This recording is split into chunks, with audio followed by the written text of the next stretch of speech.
G'day, and welcome back to Torment, Tides of Ranmenera. The last time round, we finished this whole section.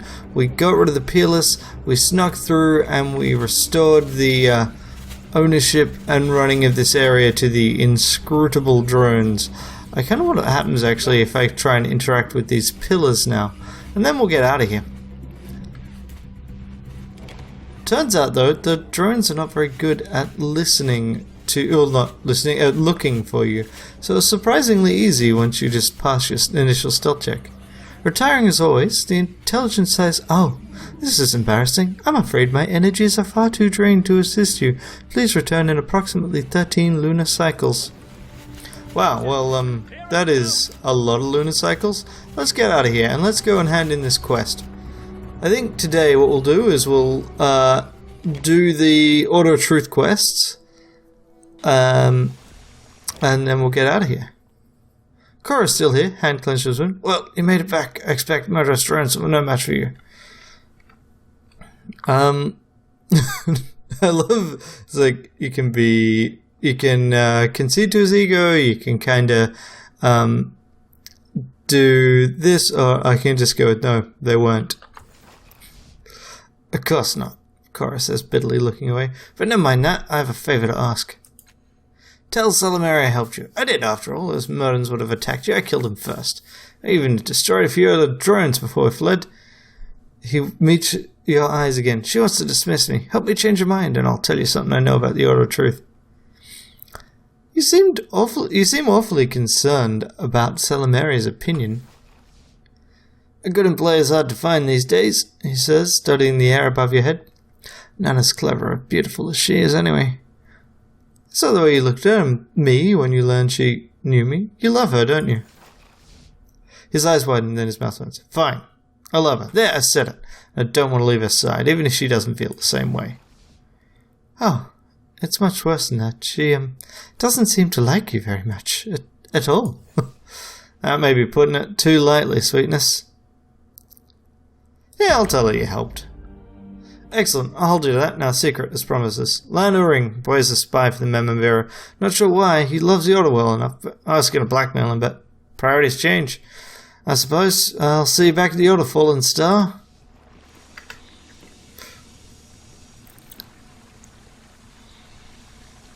Alrighty. I'm ready. That's right. This is the dead and partly cannibalized Murden. Never mind. If you're sure it's We're safe. done. Let's go and hand in that quest. We've just lined up a whole lot of quests and knocked them down. It's great. Now we've got an antagonist, and I feel like these giggling things we should be able to use the antagonist on, but I don't think so. Try speaking to just laughter. We've got something that explicitly responds to laughter in our inventory, but we've got no option to use it, which kinda cheeses me off a little bit. Yeah.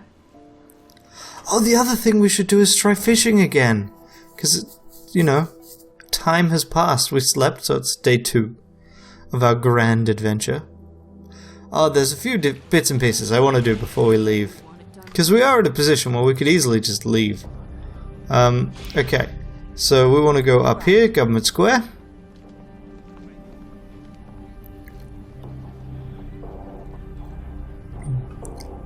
Good, good. For a moment there I thought it was gonna make us wait. But the remaining things I can think of to do, and I'm sure there's other bits and pieces, not completely, but enough, is I want to go to Order of Truth. I want to go, there's the spy quest, which we just got a resolution for, the anechoic lazarette, and then there's the breeding a robot quest. There's a few bits and pieces. Okay, and there's Callistage sitting around. Interesting, it shows she's got a bonus right now. Okay, Salamari.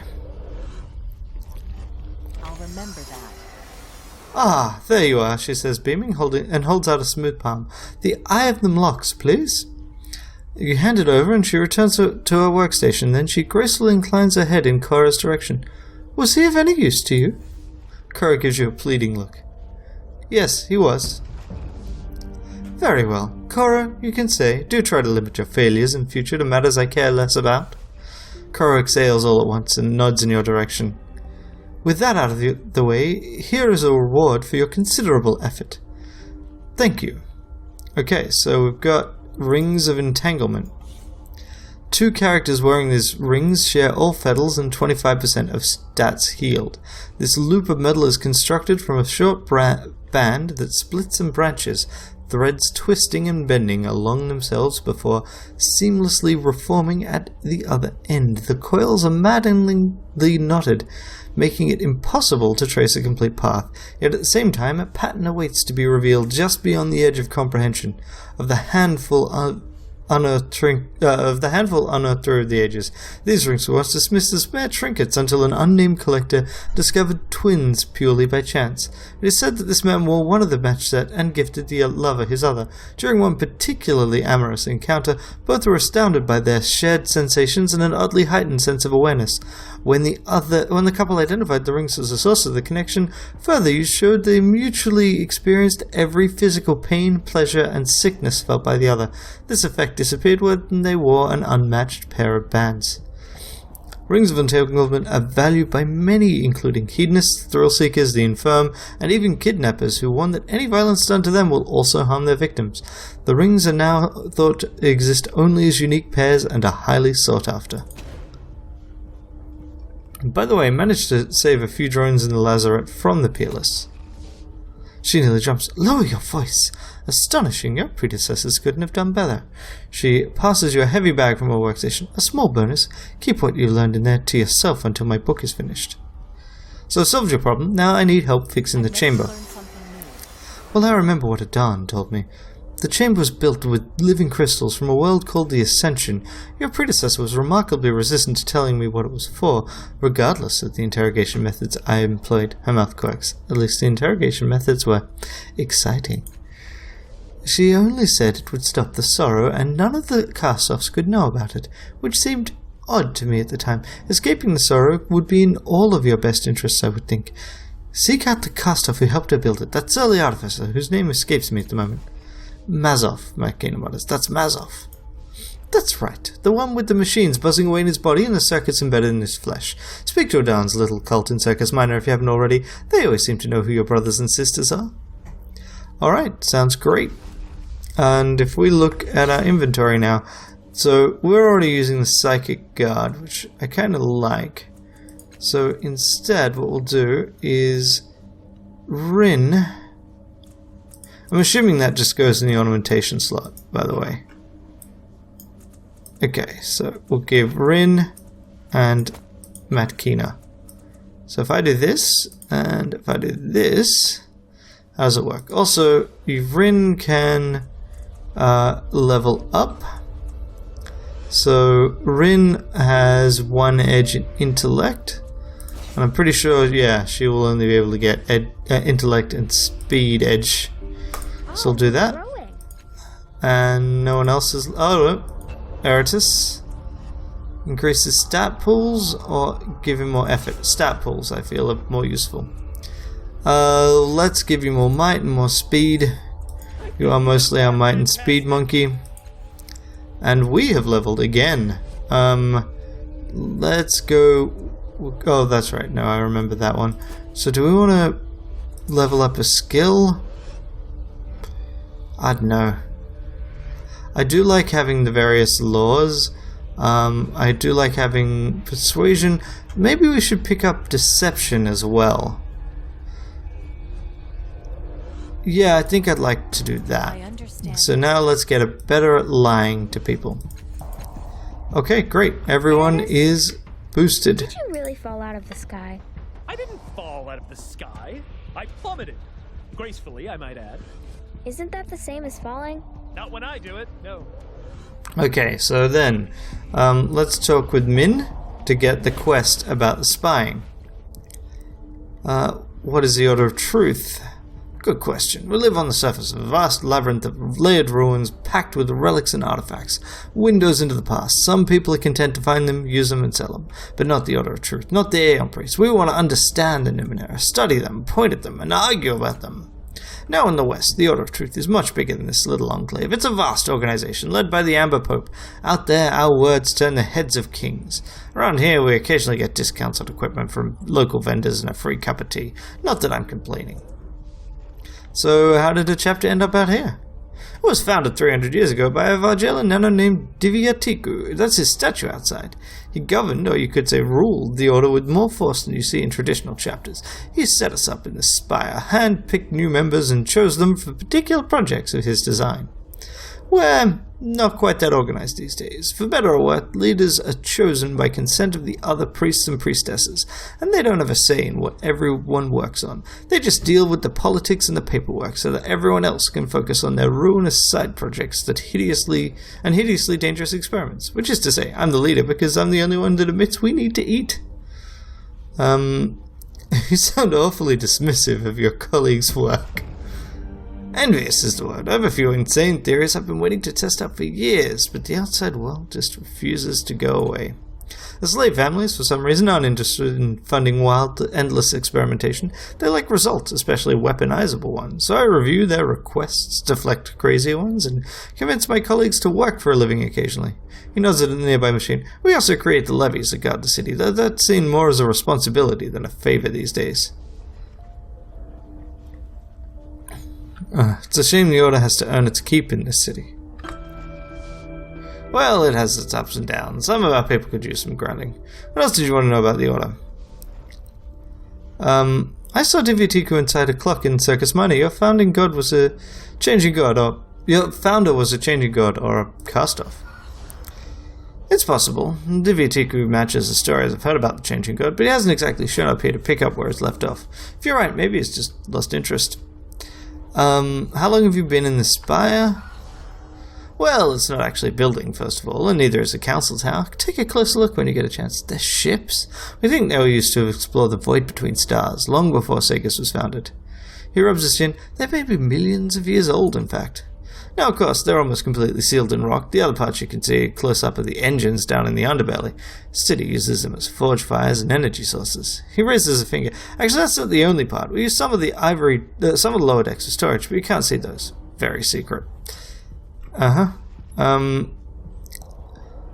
So, let's talk about something else. Can you tell me more about your work? Well, that's a big question. Even on the best days, I specialize in mechanical Numenera, intelligent or not. But I haven't had much time for research since I started managing our branch of the Order. You know the Lan Uring's been spying on you from the Memavira? Surprise washes the gentle mirth from Min's face to reveal the stoned expression of a man who protects the priesthood from the plots of the Sagus governors, the head of the Order of Truth. He turns to express Lan, but the younger man's already on his way over, stammering and trembling. I didn't have a choice, Min, he says, his eyes red-rimmed desperate. They said they'd kill me if I kept anything from them. Yeah, well, good news. You're safe now, because you'll never have access to the Order of Truth again. Pack your things and get out. How many secrets has he passed on to her? If only we knew. Isn't it better knowing who the spy is, knowing what they're trading away? Min opens his mouth, shuts it, gives you a thoughtful look, then tells Lan, go to your workspace and wait for me. We're going to have a chat. Lan obeys, hanging his head. When the initiate's out of range, Min breathes a shuddering sigh and runs his hand through his hair. That was a good idea. I hate it, but it's good. Now do I trust him to work with me or feed him false information? Don't answer that, he says, waving his hand. My problem, not yours. Any other questions or revelations for me today? Could I ask you some more questions about mechanical Numenera? I'd be incredibly grateful if you did. Every other conversation I have revolves around how I'm ruining the Order or not doing enough to save the Order. Please, ask me about wires and blinking lights. Tell me about the machine behind you. It makes levies, the guardians of Sagus. Our records say that Divyatiku found a similar device in the ruins of Archopelagia, far to the north. He convinced the city the local version, a modified one, would be of use. In order to become a citizen, everyone in Sagus Cliffs, even those born here, give a year of their lives to the machine, and it uses that borrowed time to create a levy. What if someone only has 1 year to live? Would they die the second they entered the machine? No, they never die in the machine, but it catches up with them a few days later. It doesn't happen very often. Sometimes I think the machine actually saves them, prevents them from meeting whatever fate was in store, but not always. At any rate, the levies created by the machine are nearly identical and only last a year. After that, they quietly return to the machine and dissolve into... His hands grip the air, trying to frame the words, grey gunk. It's incredibly unpleasant to watch, but they don't seem to mind. Fascinating. It is, and nothing's wasted. We use the same gunk for the next levy. Good thing too, because I got no idea how to make more of that gunk. Anyways, that's it with the machine. Any other questions? No. So we got that quest sorted. So the other one that I wanted to chat to was Nerf. But I don't think I'd rather chat to Snurf after I've got the quest. Let's see. We can look through this stuff, but I think this is someone who's not around, who we don't really have a good opportunity to chat to. Actually, Belazar, is that the guy from the marketplace? El Ginto's notes are spread across Belazar's workbench. Individual images and words are circled, and smudges of ink decorates the young priest's thin cheekbones. Fascinating. His conclusions are all wrong, of course, but the data. Hello, he says. His eyes glitter with cheerful exhaustion. What you doing here? What? He mutters, only half listening. El Ginto's notes have clear command of his attention. Oh, I'm part of the Order of Truth. I work here. What do you do here? I've already talked to you before. Seen another creature with this marking before. Biomechanical? No, organic stone. He seems to have forgotten you're here again. I study organisms. Biomechanical ones. That's it, right? Yep. Fair enough. Of course. Okay, so got all that. Let's chat with Salamari again, just see if there's anything else we can discover here. Back so soon? You're far more dependable than Adan ever was. In some ways, at least. Nah. Nothing I care about. Alright, sweet. Alright, so let's pick up the robot breeding one. Although I think I'm going to go with the conclusion that doesn't involve killing a robot just yet. Climb down. This is the shortcut to the Undercity. I kind of like the Undercity is linked to every other location. We should also go to Circus Minor. Okay, let's chat with this one. Segments of this bisected construct's legs lie scattered around it. Someone has painstakingly altered these pieces, giving them small limbs and tiny metallic heads. Nonetheless, they aren't moving. The construct's large turquoise eyes flicker out of sync with each other as they turn towards you. As with the other constructs, you feel a bubbling sensation in your mind. The construct's thoughts are likewise unreadable. I do not understand. It says, the voice emerging from the grill around its eyes is soft, as though you're hearing it from far away. Don't they want to live? The viaducts are open, the commands are received, and yet its eyelids flutter every time I give my children life. They die. These tiny things are your children? Not anymore. Now they are inanimate and lifeless. Their adaptive personalities have been lost. I do not understand why they are dying. I have given the subject of procreation a great deal of thought over the last century, and there are no errors in my calculations. My assistant Tarnish built my children's bodies to my precise specifications. Their intelligence reservoirs are shielded against permanent loss. Its eyes look away from yours as if it's embarrassed, and I want them to live. That should be enough. Let me examine them. I might be able to help. It does not protest as you examine the motionless constructs on the ground in front of the foreman. From what you can understand of the technology here, the foreman's correct. The little constructs should be working, but they aren't. It may be possible that the flaw is not in them. You share this information with the foreman.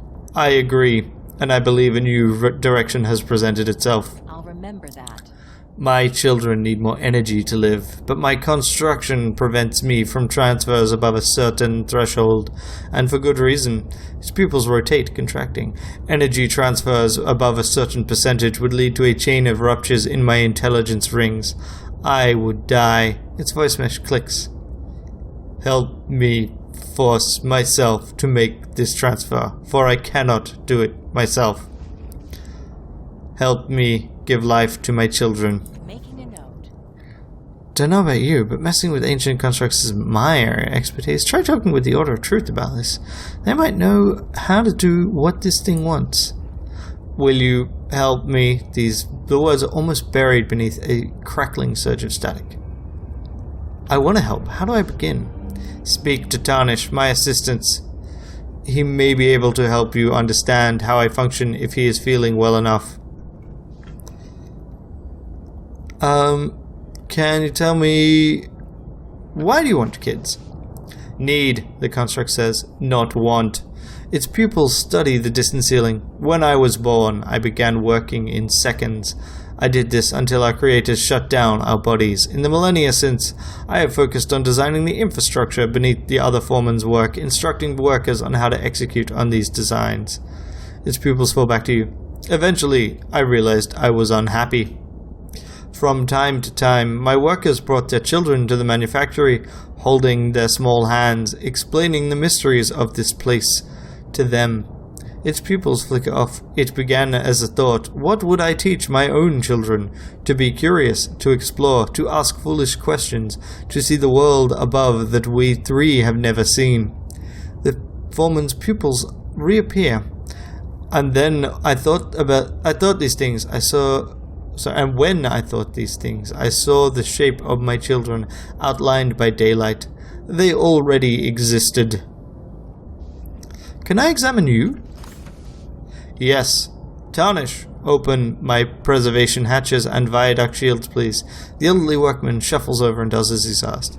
You've never seen technology like this. Wires pass through glass tubes threaded with pale light and star-speckled darkness. You glance over at Tarnish. He's looking away, arms crossed, as though unwilling to watch a stranger tinker with his master. The tubes themselves have an oddly organic configuration that curve through several mysterious brushed cases. From what you can see, the foreman's trouble is not due to his physical body. Something must be wrong with the intelligence itself, the foreman's mind. The vision falls on you like a wave swallowing a swimmer.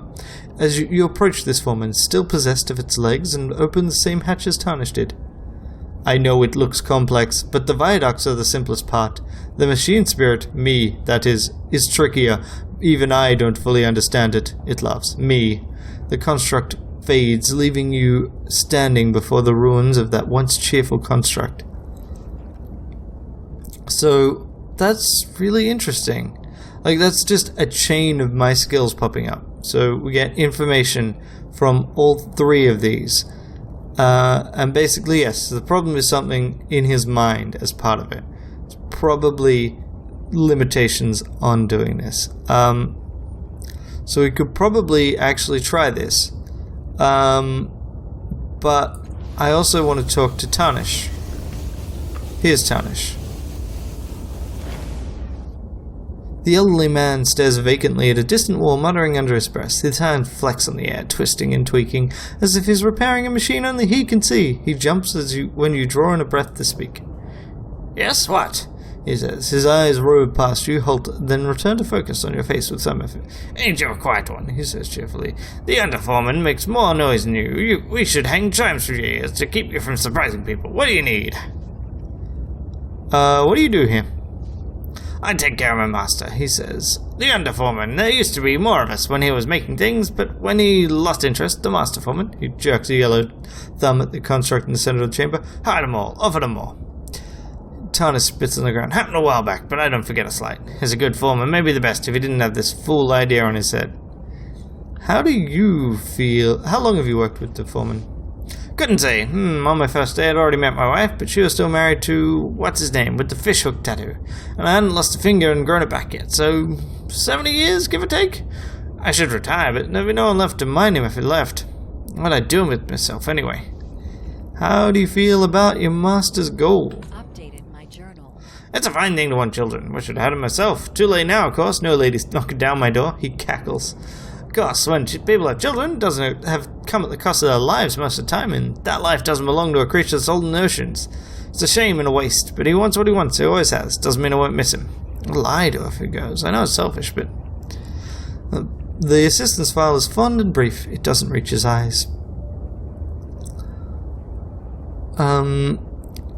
Why do you keep calling your master he? I've worked with him a long time. I guess I stopped seeing him as a thing, more as a him.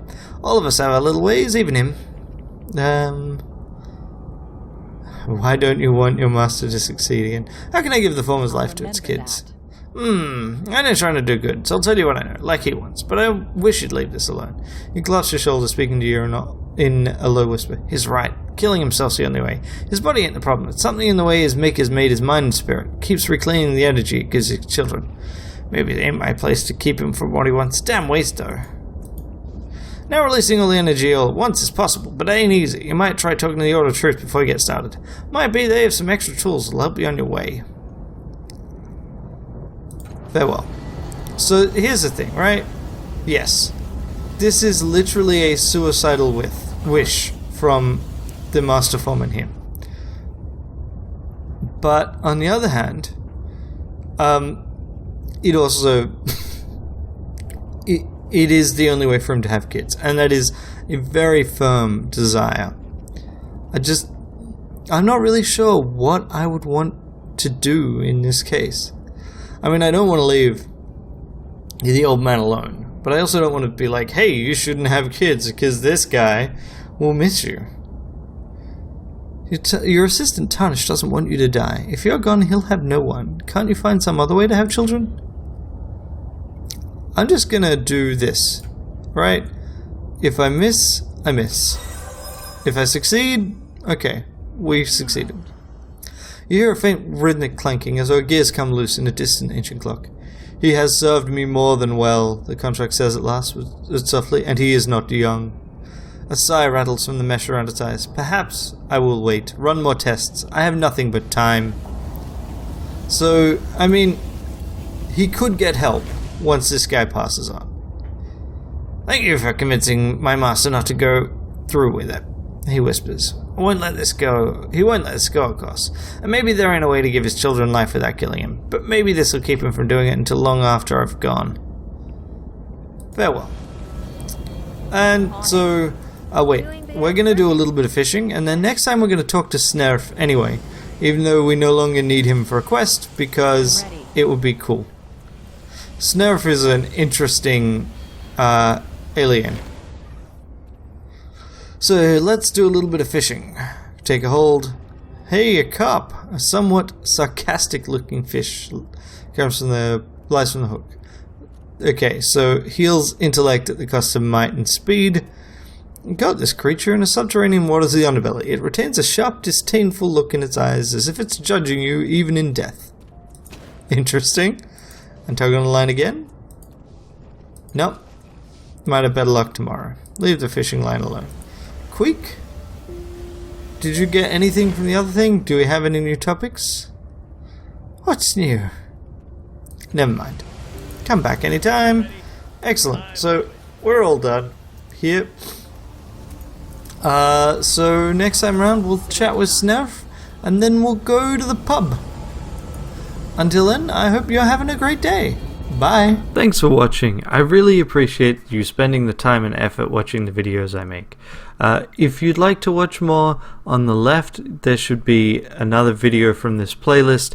On the right there will be whatever YouTube recommends, and in the center there is a convenient subscribe button just in case you need it.